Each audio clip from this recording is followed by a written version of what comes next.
आप सभी का आज के इस वीडियो में स्वागत है और आज का हमारा टॉपिक है email etiquettes. Friends, email etiquettes start करने से पहले सबसे पहले मैं आपको बताना चाहूँगा कि ये क्यों ज़रूरी होते हैं। तो फ्रेंड्स, ईमेल का मतलब होता है एक चिट्ठी जो हम एक व्यक्ति से दूसरे व्यक्ति को भेजते हैं। वैसे ही ईमेल एटिकेट्स का मतलब ये होता है कि जो संदेशा हम कंपनीज़ में भेजते हैं उनको हम बोलते हैं ईमेल एटिकेट्स। तो जो हम एक घर से दूसरे घर कोई मैसेज भेजते हैं लिखकर उसे चिट्ठी कहते हैं, और ईमेल एटिकेट्स मतलब इलेक्ट्रॉनिक मेल उस चिट्ठी को कहते हैं जो एक ईमेल से दूसरे ईमेल को भेजी जाती है। और इसका प्रयोग कंपनीज़ कॉरपोरेट्स में बहुत ज़्यादा होता है। तो मैं आपको बताना ये चाहूँगा कि ईमेल्स को जब आप किसी व्यक्ति को सेंड करते हैं तो जूनियर एम्प्लॉय से लेके सीनियर एम्प्लॉयज़ सभी आपके मेल को देखते हैं कि आपने किस तरह से मेल को फॉर्मेट किया है, किस तरह से लिखा है। Top level, middle level, junior level सभी मैनेजमेंट्स में आप ईमेल्स का प्रयोग करते हैं। तो इसका मतलब ये हुआ कि ईमेल एटिकेट्स लिखना आना आपके लिए बहुत ज़रूरी होता है। ये आपकी इमेज को बताता है कि आप कितने टैलेंटेड हैं। तो चलिए अब हम स्टार्ट करते हैं ईमेल एटिकेट्स। सबसे पहले मैं आपको बताना चाहूँगा कि what is an email. Email होता क्या है। तो जैसा मैंने आपको बताया, ईमेल का मतलब होता है इलेक्ट्रॉनिक मेल या इलेक्ट्रॉनिक मैसेज जो हम एक ईमेल अकाउंट से दूसरे ईमेल अकाउंट में भेजते हैं। अगर आपको किसी को ईमेल भेजना है तो आपको उस व्यक्ति का भी ईमेल आईडी पता होना चाहिए जिसे आप ईमेल भेजना चाह रहे हैं। तो कोई भी संदेश आप देना चाहते हैं, कोई मैसेज आप सेंड करना चाहते हैं तो आप ईमेल भेजेंगे। ईमेल का प्रयोग सभी प्रोफेशनल लोग करते हैं, जैसे कंपनीज़ में, ऑर्गेनाइजेशंस में, और ये सभी के द्वारा यूज़ किया जाता है, जैसे मैनेजर्स, इंजीनियर्स, कॉर्पोरेट प्रोफेशनल्स। जब हम एक दूसरे को अपनी बातों का आदान प्रदान करते हैं, जब हम मैसेज किसी को भेजना चाहते हैं तब हम ईमेल का प्रयोग करते हैं। तो इसका प्रयोग कॉर्पोरेट्स, कंपनीज, ऑर्गेनाइजेशंस में बहुत ज़्यादा होता है। कुछ एग्जांपल हम देखेंगे कि ईमेल के फॉर्मेट्स क्या होते हैं, किस तरह से ईमेल को लिखा जाता है। तो सबसे पहले हम देखेंगे फर्स्ट वाला। तो ये जो आप आउटलुक चलाते हैं तो आउटलुक में इस तरह से डिज़ाइन होता है, और जो नीचे वाला है सेकंड, ये जीमेल का डिज़ाइन है। तो जीमेल से अगर आप किसी को मैसेज सेंड करेंगे तो उसका डिज़ाइन इस तरह का होता है। आगे देखते हैं हम डिटेल के साथ। तो सबसे पहले मैं आउटलुक का एग्जांपल मैंने आउटलुक का एग्जांपल आपके सामने लिया हुआ है। तो कैसे हम उसे लिखते हैं वो हम देखेंगे। तो सबसे पहले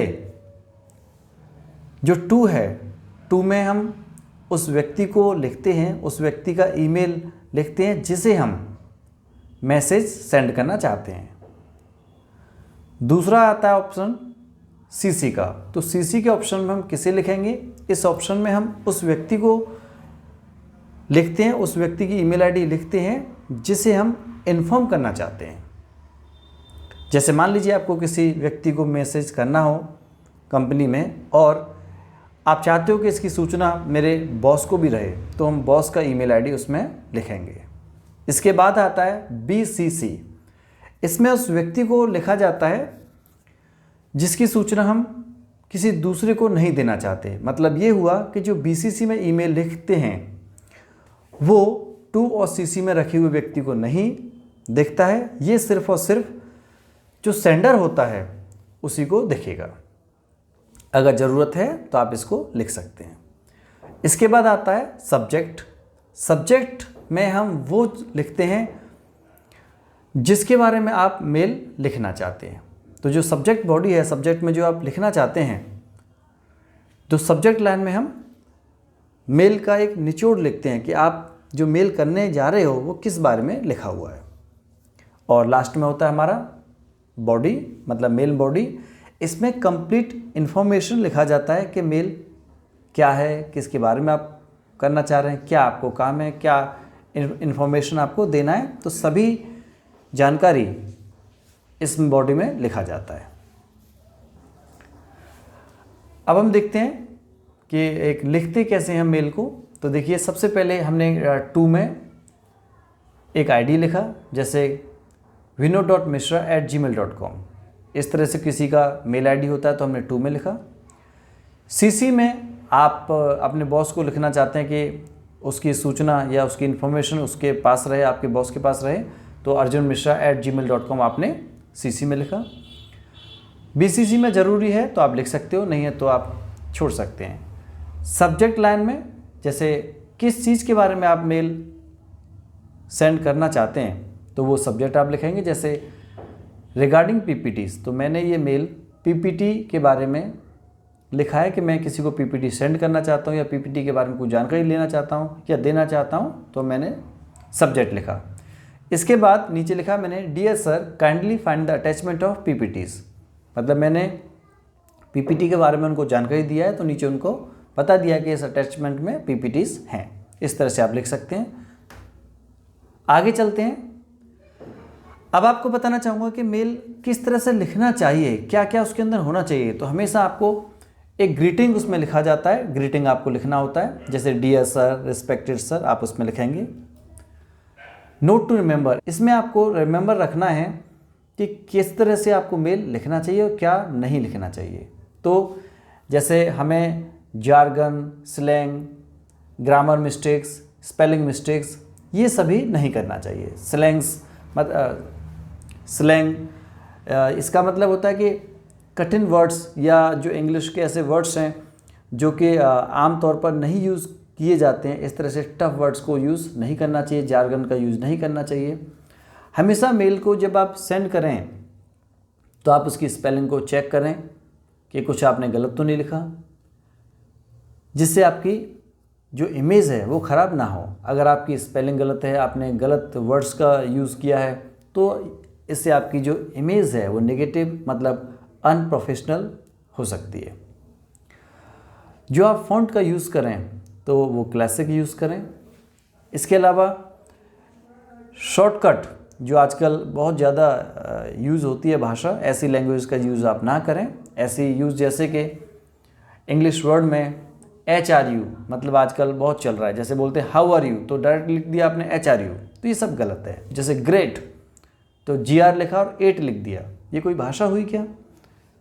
फॉर यू मतलब होता है FORYOU, आपने इसको डायरेक्ट लिख दिया फॉर यू, ये क्या है फॉर यू होता है तो उसे पूरा लिखें। तो इस तरह से शॉर्ट ना लिखें। अगर आपको लगता है कि मुझे उस व्यक्ति को बुलाना चाहिए समझाने के लिए तो आप उसे बुला सकते हैं। Call when you need to explain, और प्राइवेसी को आप मेंटेन रखें। इसके अलावा क्लियर सब्जेक्ट मैटर, जो भी आप मेल लिखने जा रहे हैं उसमें जो सब्जेक्ट मैटर है वो बिल्कुल क्लियर होना चाहिए, जिससे कि आपका जो मेल है वो समझ में आ जाए और जो रिसिपिएंट्स हैं जिसको आप भेजना चाह रहे हो मेल, उनको किसी प्रकार का कन्फ्यूज़न ना हो।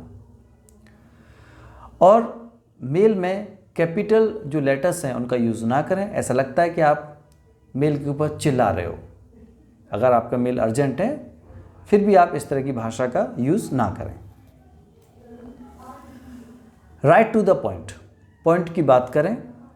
इसको जितना हो सके उतना शॉर्ट और पॉइंट टू पॉइंट मेल को लिखना चाहिए।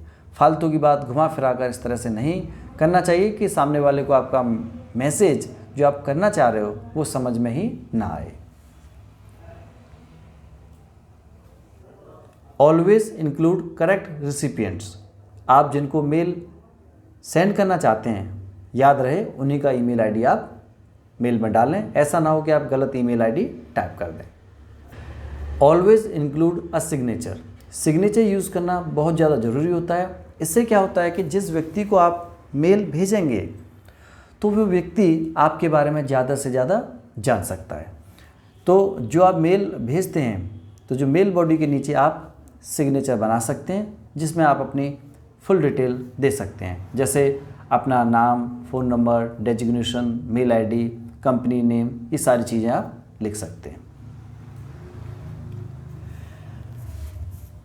सब्जेक्ट लाइन हमेशा मैसेज से मैच होना चाहिए। ऐसा ना हो कि आपका सब्जेक्ट तो कुछ और है और जब वो मेल ओपन करता है तो उसका जो मैसेज है वो कुछ और है। ऐसा नहीं होना चाहिए, इससे कन्फ्यूज़न क्रिएट होती है।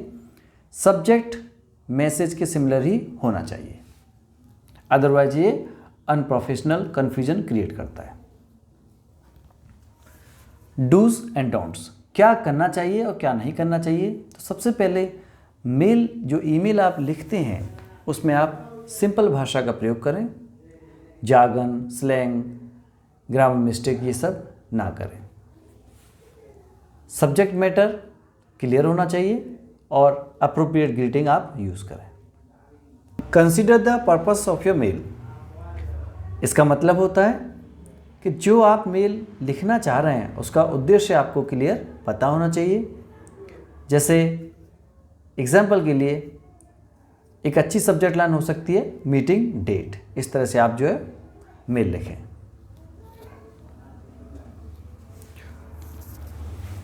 जब हम रिप्लाई ऑल करते हैं तो आप याद रखें कि एक बार सोच लें कि क्या रिप्लाई ऑल करना ज़रूरी है। ऐसा ना हो कि हम जिनको मेल नहीं करना चाहते हैं उनके पास भी आपका मेल चला जाए। तो आप रिप्लाई ऑल जब करें तो आप चेक कर लें कि किस किस को मेल भेजना ज़रूरी है। 20 लोगों से जब मेल आता है तो कोई व्यक्ति इस तरह के मेल में ज़्यादा इंटरेस्ट नहीं लेता है। एक प्रोफेशनल ईमेल एड्रेस आपको हमेशा यूज़ करना चाहिए। अगर आप वर्किंग प्रोफेशनल हैं, कंपनी में काम करते हैं, तो आपको कंपनी का ईमेल एड्रेस यूज़ करना होता है।